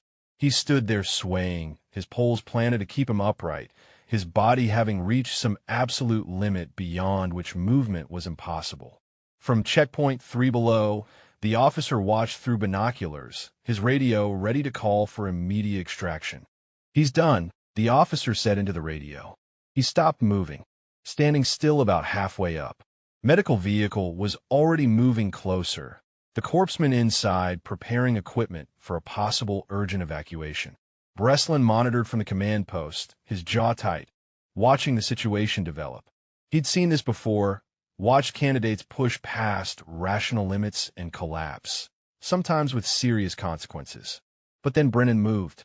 Not forward. He stepped off the trail into the scrub beside it, lowered himself carefully to the ground, and lay flat on his back with the ruck still attached. From below, it looked like surrender, like he'd decided to rest before calling for extraction. He stayed down for 3 minutes. 4, 5. The medical team prepared to hike up to his position. Then Brennan sat up. He fumbled with his ruck straps, his hands barely coordinating the movements, and managed to get the ruck off. He set it beside him, stood up without it, and walked 20 meters up the trail. Then he came back down, picked up the ruck, carried it to where he'd walked, set it down, and walked another 20 meters up the trail empty-handed. "What's he doing?" Merrick asked, watching the tracking monitor. Breslin watched the pattern repeat. Brennan was climbing the ridge in stages, shuttling his ruck up in sections, moving his body up first, then retrieving the weight. It wasn't how anyone else had done it. It violated the spirit of carrying your combat load continuously. But technically, he was moving both himself and his equipment up the ridge. "He's adapting," Breslin said quietly. "He can't do it the standard way, so he's finding another way." "That's going to take forever," Merrick said. "He's already taken forever. What's more time matter now?" It took Brennan 90 minutes to climb the ridge using his shuttle method. 90 minutes of slow, painful progress that would have taken a fit candidate 25 minutes. When he finally crested the top, he lay beside his ruck for 10 full minutes, not moving except for the rise and fall of his chest. The course continued beyond the ridge, winding down into a valley where tactical scenarios waited. Kincaid had completed 3 of the 4 scenarios in quick succession, his decision-making sharp despite fatigue. Webb and Stroud had performed similarly, their training carrying them through. When Brennan reached the first tactical scenario, 13 hours had elapsed. The scenario was a simple hostage situation requiring tactical assessment and command decisions. The evaluator read the scenario briefing to Brennan, but halfway through, he had to repeat it because Brennan's eyes had lost focus. "Sir, do you understand the scenario?" the evaluator asked. Brennan blinked hard, trying to clear his vision. "Say it again." The evaluator repeated it, and Brennan gave his assessment. His response showed the same unconventional thinking he'd demonstrated earlier in the week, but his delivery was slurred with exhaustion, his words coming slowly. The evaluator marked his answers and watched him continue toward the next scenario with growing concern. "Course control, this is scenario station 1. Candidate 8 is showing significant cognitive impairment. Possible severe heat exhaustion. Recommend medical evaluation." "Acknowledged," Breslin responded. "Medical team, close to candidate 8 position. Prepare for possible extraction." The medical vehicle maneuvered as close as terrain allowed, the corpsman watching Brennan through binoculars. The man was barely staying upright now, his movements so slow and uncoordinated that each step looked like it might be his last. He reached the second scenario station and lowered himself to sitting position to listen to the briefing. When the evaluator finished, Brennan sat silent for so long that the evaluator thought he'd fallen asleep. But then he started talking, his assessment again showing tactical insight despite his condition. At the third scenario, Brennan arrived and simply sat down. He didn't speak, didn't acknowledge the evaluator, just sat there with his head hanging, his arms resting on his knees. "Sir?" the evaluator said. "Can you hear me?" Brennan's head moved slightly. Might have been a nod. Might have been involuntary movement. The evaluator called it in. "Course control. Candidate 8 appears unresponsive. Requesting immediate medical intervention." Medical team was already moving. The corpsman reached Brennan's position 2 minutes later and immediately began assessment. Pulse elevated but steady. Breathing labored but regular. Skin cool and clammy despite the heat. Clear signs of extreme exhaustion and possible heat injury. "Sir," the corpsman said, "can you tell me where you are?" Brennan's eyes opened. He looked at the corpsman for several seconds before speaking. "Checkpoint." He paused. "3. You're past checkpoint 3, sir. You're at tactical scenario 3. Do you know what date is?" Another long pause. "Thursday. It's Friday, sir. I need you to come with me to the medical vehicle." "Can you stand?" Brennan's jaw tightened. "Still have 2 scenarios. Sir, you need medical evaluation. The course is over for you." "Not finished yet." The corpsman looked up at the evaluator, who shrugged. "Technically, unless the corpsman declared a medical emergency requiring forced extraction, the candidate could refuse." And Brennan, despite his condition, was conscious and stating clear preferences. The corpsman keyed his radio. "Course control. Candidate is refusing extraction. He's insisting on continuing. My assessment is extreme exhaustion, but not immediately life-threatening. Requesting guidance." Breslin's voice came back, tight with frustration. "Is he capable of informed consent in his current state? That's borderline. He's confused about time and location, but responding to direct questions." Another pause, longer this time. "Can you shadow him closely through the remaining scenarios? Be ready for immediate intervention if he deteriorates further?" "Affirmative." "Then let him finish." The medical corpsman stayed within 20 feet of Brennan as he completed the final 2 tactical scenarios. Each assessment took him twice as long as it should have, his words coming slowly, his thoughts clearly fighting through the fog of exhaustion. But his answers, when they finally came, showed the same tactical awareness he'd demonstrated all week. He saw the traps in the scenarios. He identified the complications. He recommended caution where doctrine recommended aggression. The evaluators marked his responses with increasing confusion. The man could barely stand, but his tactical thinking remained sharp. The final checkpoint sat at the 14-kilometer mark, 1 kilometer from the finish line. It represented the last official station before candidates completed the course. Most arrived there with reserves depleted, but finish lines in sight. They knew they'd made it, knew the worst was over, knew they were about to succeed. Kincaid had reached final checkpoint at 10 hours 18 minutes, his pace suggesting he'd finish well under 11 hours total. Webb and Stroud had followed with similarly strong times. Of the 7 candidates from Chalk 3 who'd started, 6 had completed or were close to completing. Only Brennan remained unaccounted for in any meaningful sense. When he finally approached the final checkpoint, 16 hours had elapsed since his start. The sun was setting again, the heat giving way to evening cool that should have been relief, but just made his body shake harder. The checkpoint officer had been warned to expect him, had been briefed on his condition, and still wasn't prepared for what he saw. Brennan looked like he'd been through a war. His uniform was torn in multiple places, his face was covered in dirt and dried sweat. His eyes were sunken and unfocused. He moved like a man held together by will alone, every step an act of defiance against a body that had long since voted to shut down. "Sir," the officer said, standing quickly, "the medical team is standing by. They recommend immediate extraction and evaluation at the base hospital." 1 kilometer, Brennan said, the words coming slowly. "Yes, sir, but you need to understand that you've been moving for 16 hours. That's 3 hours beyond the maximum time limit. The course is officially over. You've exceeded all completion parameters." Brennan took the water bottle the officer offered and drank in small sips, his hand shaking so badly that water splashed on his uniform. When he finished, he set the bottle down carefully and looked at the officer with eyes that took several seconds to focus. 1 kilometer to the finish line, he said again. The officer picked up his radio. "Course control. Candidate 8 is requesting to complete the final kilometer despite time, failure, and medical recommendation for extraction." Breslin had been monitoring Brennan's progress for hours now, watching the slow, inexorable movement toward the finish despite every obstacle.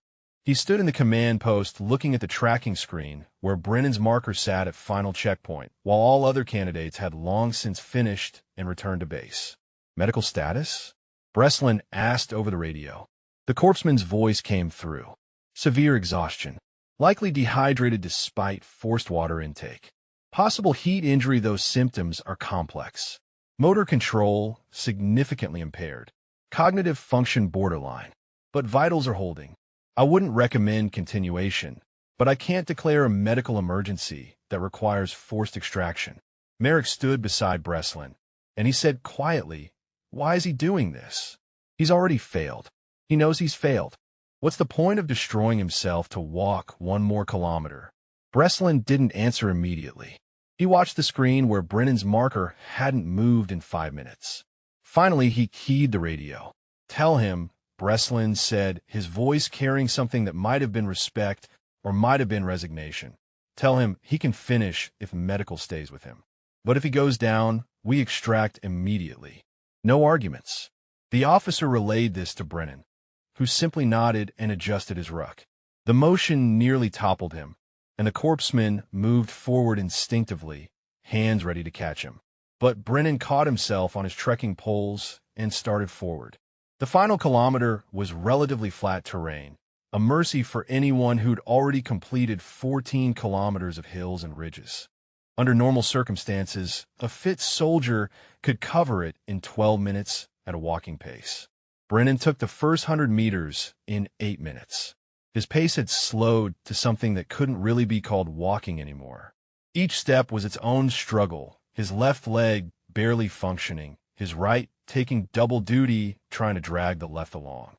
The corpsman walked beside him, close enough to intervene, watching for signs of imminent collapse. At the command post, Breslin and Merrick watched Brennan's marker creep across the screen with painful slowness. Other instructors had gathered now, word having spread that a candidate was still out on course hours after everyone else had finished. They watched the marker's movement with expressions ranging from concern to disbelief to something approaching awe. "Who is this guy?" one instructor asked. "What's his background that he's got this kind of determination?" Merrick pulled up Brennan's file on the computer and read through it. Standard infantry career. Multiple deployments. Lots of redacted sections, which usually meant special operations time, but nothing specific. Retired 6 years ago. Current assignment is some kind of advisory role. Nothing here explains why he's killing himself for a qualification he doesn't need. The marker moved another 100 meters, then stopped for 3 full minutes before moving again. Vance had come to the command post as well, watching the screen with arms crossed. "In 30 years of running this course," he said, his voice quiet, "I've never seen anything like this. We've had candidates push through injuries. We've had people finish on pure spite after being told they couldn't. But this is different. He's not proving a point. He's not showing off. He's just refusing to stop." The sky had gone fully dark now, and lights had been set up along the final kilometer so the corpsman could keep visual contact with Brennan. In that artificial illumination, his struggle was made more stark. Every step visible, every stumble caught, every moment of standing still while his body tried to decide whether it could take another step. At the command post, someone said, "He's not going to make it. Even if he wants to, his body's going to shut down before he gets there." But Brennan kept moving. 50 meters from the finish line, then 40, then 30. The corpsman stayed beside him, ready to catch him when he fell because it seemed inevitable that he would fall. 20 meters. Brennan stopped and stood swaying, his poles planted, his head hanging. From the command post, it looked like the end. Medical personnel moved closer, preparing for extraction.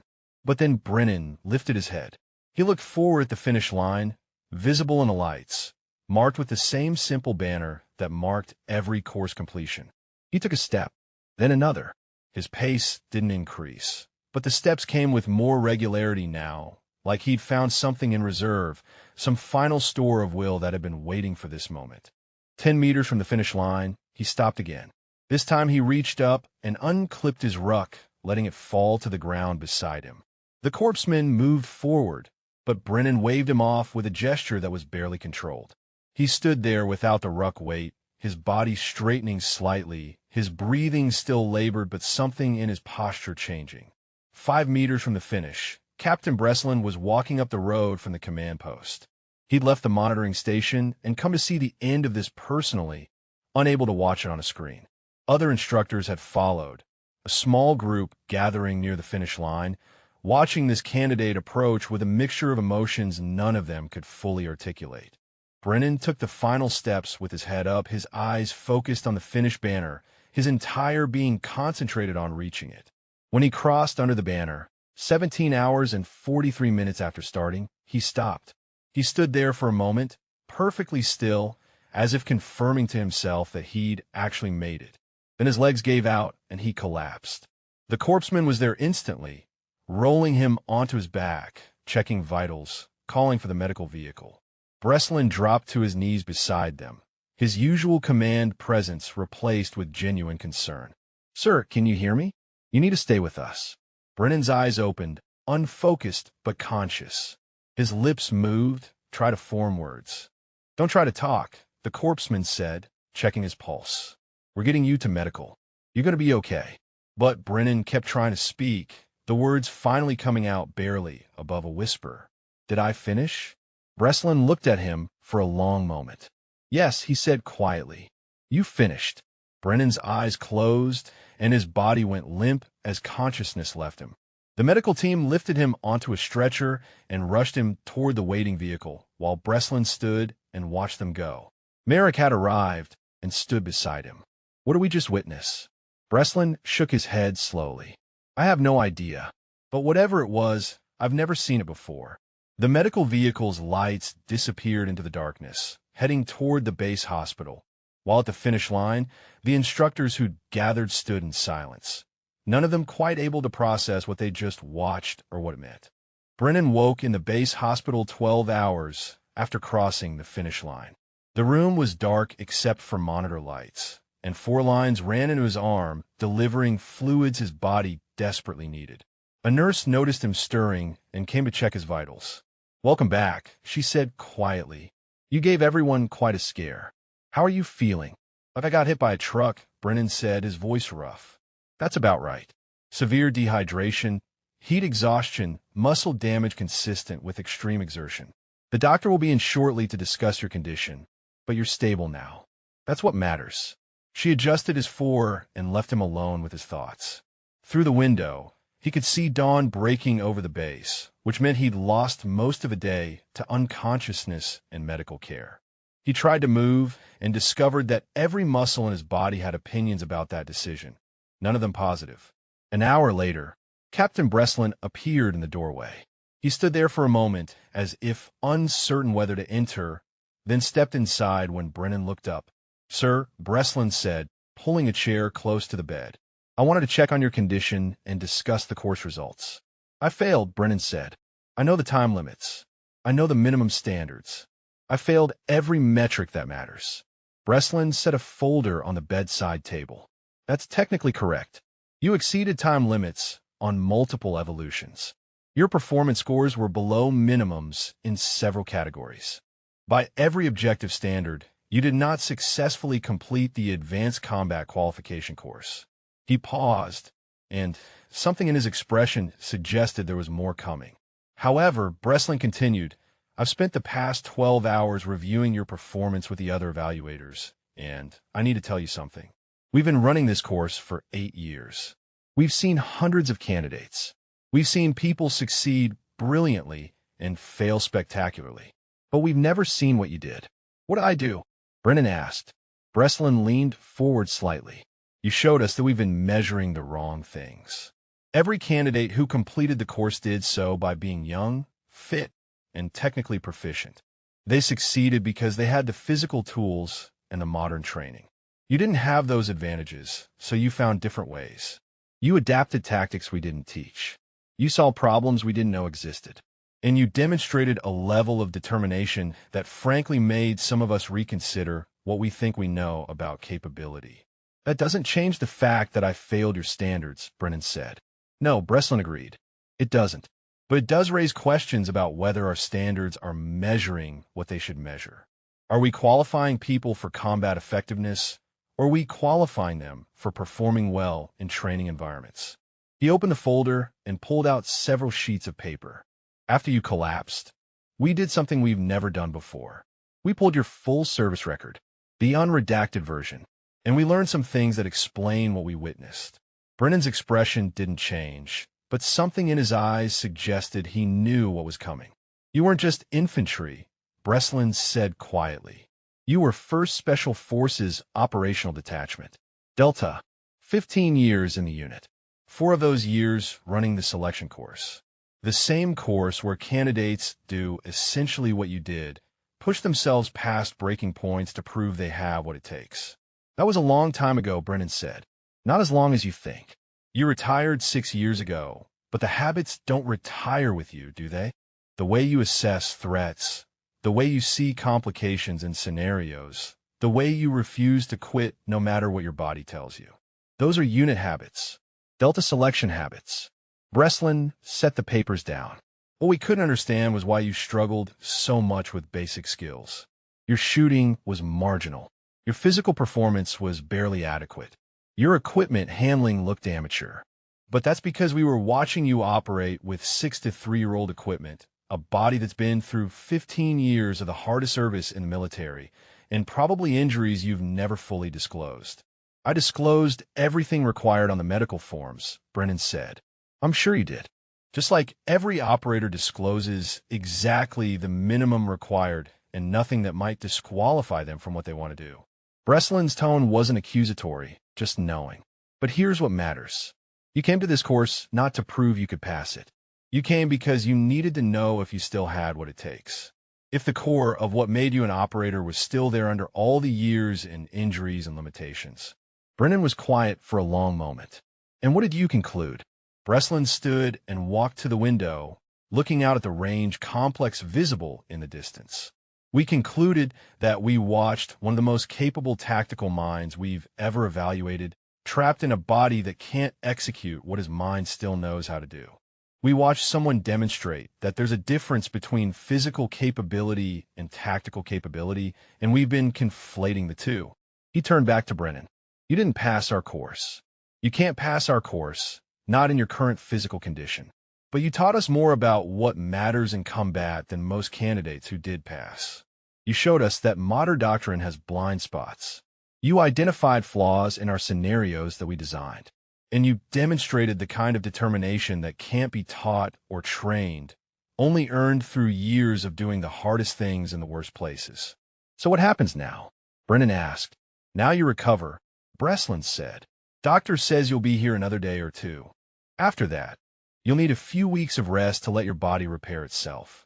And then you go back to whatever advisory role you're officially assigned to, knowing that you proved whatever you came here to prove.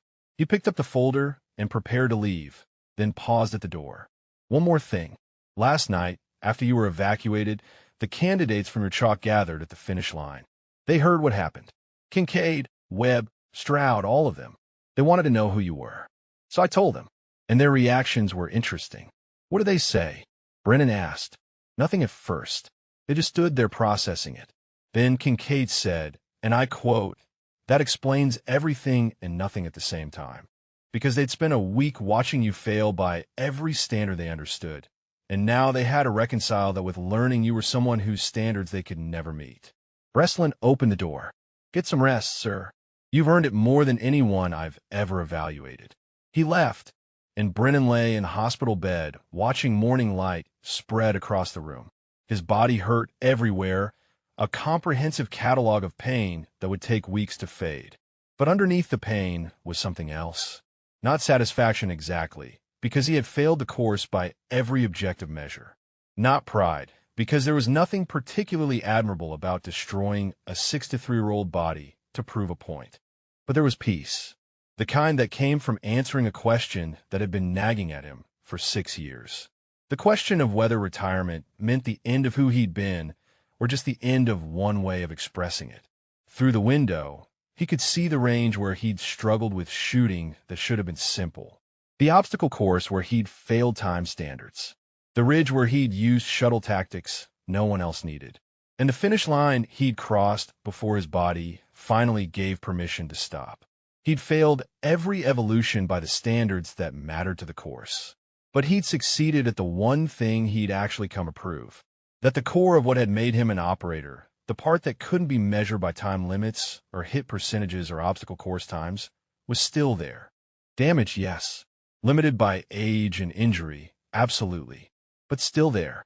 And sometimes that knowledge was enough. Brennan was released from the hospital 3 days later with instructions to rest for 2 weeks minimum and avoid any strenuous activity for a month.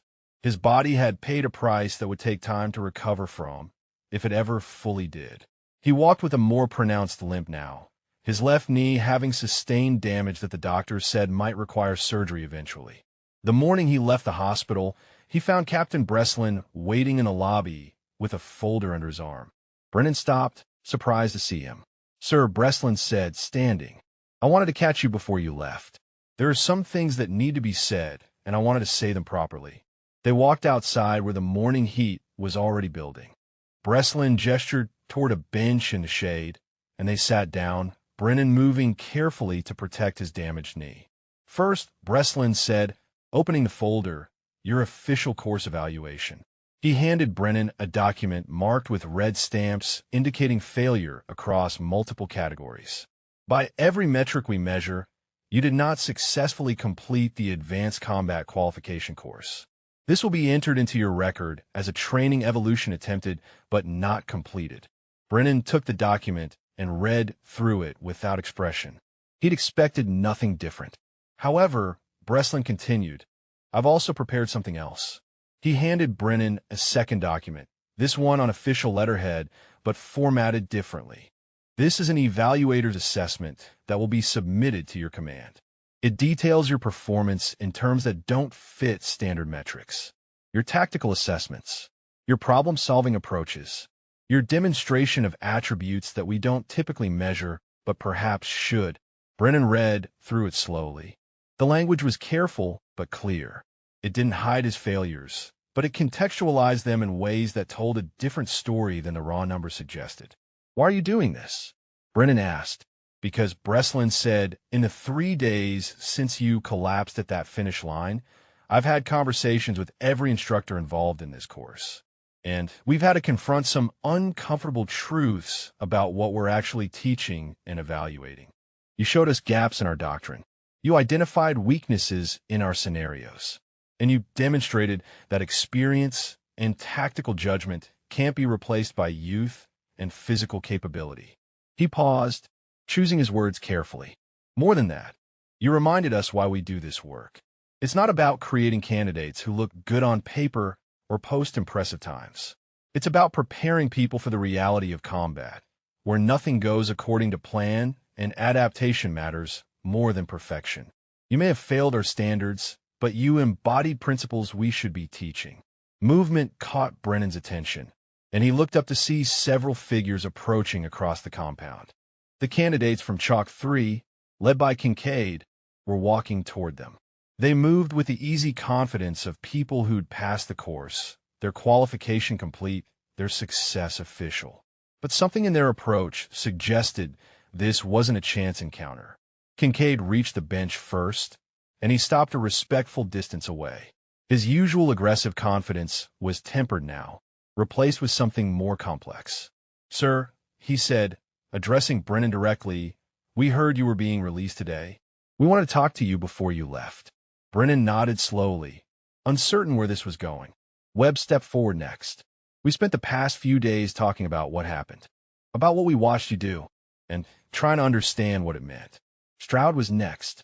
"Captain Breslin told us about your background, about Delta, about selection, and suddenly everything we watched made sense in a way we couldn't see before." Kincaid took a breath. "Sir, we owe you an apology. We spent the entire week doubting you, making jokes, betting on when you'd quit. We saw your age and your limp and your struggles, and we decided we knew what those things meant. We were wrong." Brennan started to speak, but Kincaid held up a hand. "Let me finish, please. We were wrong not because you passed the course. You didn't. By every standard we were measured against, you failed. But we were wrong because we confused physical performance with capability. We thought because we could run faster and shoot better and handle the equipment more smoothly, that meant we were better. But watching you work through those tactical scenarios, seeing how you identified things we completely missed, understanding that you were operating with decades of experience we can't even imagine, that changed how we think about what capability actually means. Webb nodded. You showed us that there are different types of strength. Physical strength matters, absolutely. But tactical strength, mental strength, the strength to keep going when everything says stop, those matter too. Maybe more in some situations. The other candidates had gathered now, a semicircle around the bench, and several of them nodded agreement. Kincaid pulled something from his pocket, a small wooden coin that Brennan recognized immediately. It was a Delta Force Challenge coin, worn smooth with age and handling. Sir, I know you don't need validation from us. You've done things we can't imagine in places we've only read about. But we wanted you to know that watching you this week taught us more about what it means to be an operator than any classroom instruction we've received. You didn't quit. You didn't make excuses. You didn't ask for special consideration. You just kept moving forward no matter what.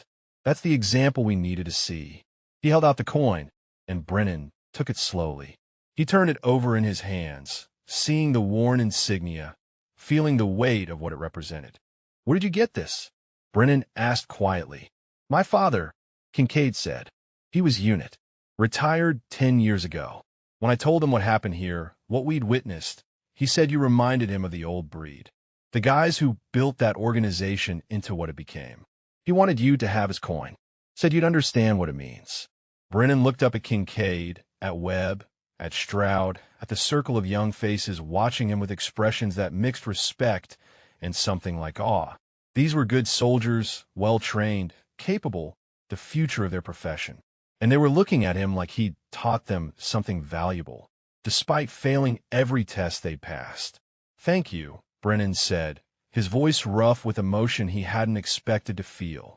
But you should know that what you saw this week wasn't strength. It was stubbornness combined with not knowing when to quit. That's not always a virtue. With respect, sir, Webb said, I think you're wrong. We saw someone refuse to let physical limitations define what he could accomplish. We saw adaptation and problem-solving under conditions that should have broken anyone.